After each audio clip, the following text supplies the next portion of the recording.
The Pretty Things, S.F. Sorrow. The Pretty Things started out as a Rolling Stones type band founded by a guitarist who was nearly a Rolling Stone. They had a few moderately successful singles, though their music from that era is probably best remembered by the two songs David Bowie covered on the Pin-Ups album. In the mid-70s they had some 70s type satin and swagger success when they were signed to Led Zeppelin's own label. In between these periods of success they made two highly acclaimed but commercially unsuccessful albums, Parachute and S.F. Sorrow. Parachute is a solid rock album with some very good songs, but S.F. Sorrow is very much a flower child of the experimental psychedelic mid-60s. S.F. Sorrow has a claim to being the first concept album predating The Who's Tommy. It tells the life story of the eponymous character, with the opening track announcing his birth. He goes on to suffer tragedy, meets up with a dodgy witch doctor type, looks inside himself and ends up the loneliest man alive. There are some similarities to Tommy, like the birth song, some pinball wizard type acoustic strumming and an acidy type trippy section.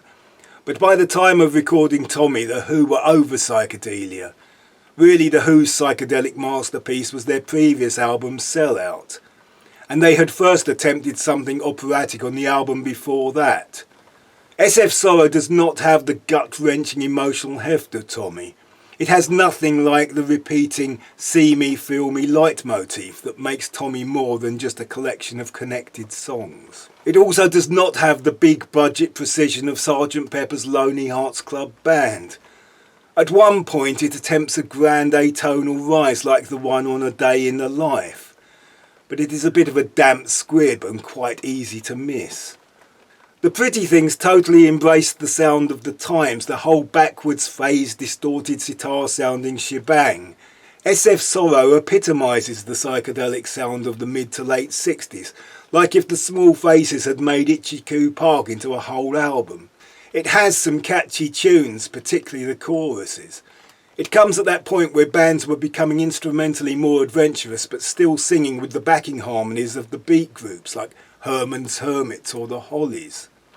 It is an album that was under-promoted and overlooked, but it is now regarded as a classic. It is not the best album from that golden era, but it ranks high against the totality of all rock albums. S.F. Sorrow, The Pretty Things.